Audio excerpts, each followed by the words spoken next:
Hey guys, welcome to a vlog.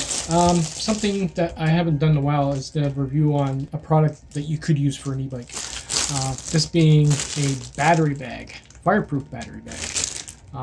It's actually lined with fiberglass woven into it, which I will show you.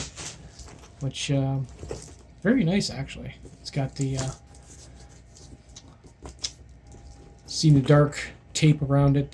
See 3M or whatever it is. It's got straps on the back if you want to mount it to the bike, which are actually pretty thick. Cool.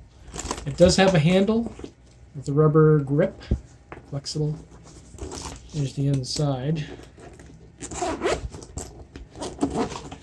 So it is lined with fiberglass. So it will take a little bit of heat before it falls apart. It's something most of us take for granted when we're charging our battery. There's the name of it there. I'll leave a link in the description. Actually, it's nice. And the best part is this is a standard battery, 48 volt. It fits that, no problem. Good if you're charging, if you're in a building that you're not renting or you're just visiting someone, you have to charge it up.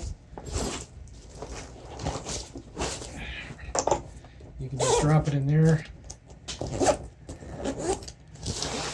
If you have any problems, you can just grab it. Like obviously, as long as it's not open air, lithium ion will just literally smoke and smoke and smoke and smoke. But once you open the bag, it'll combust. So you get the handle, grab it, throw it outside so it doesn't burn the place down or burn the garage down. This should be standard when people are selling e-bikes. The e-bike should actually come with a battery bag. That could cut down fires. It should be law that any e-bike being sold comes with a battery bag for charging. That's doesn't get easier than that.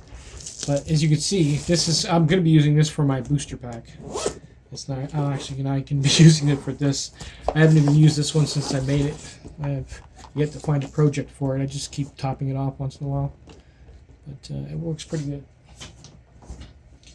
Anyway, I figured I'd just quickly show you that. The link's in the description. It is super cheap, but actually the bag is not. It's actually built quite well. Stitching is good. It's much better than the one I have.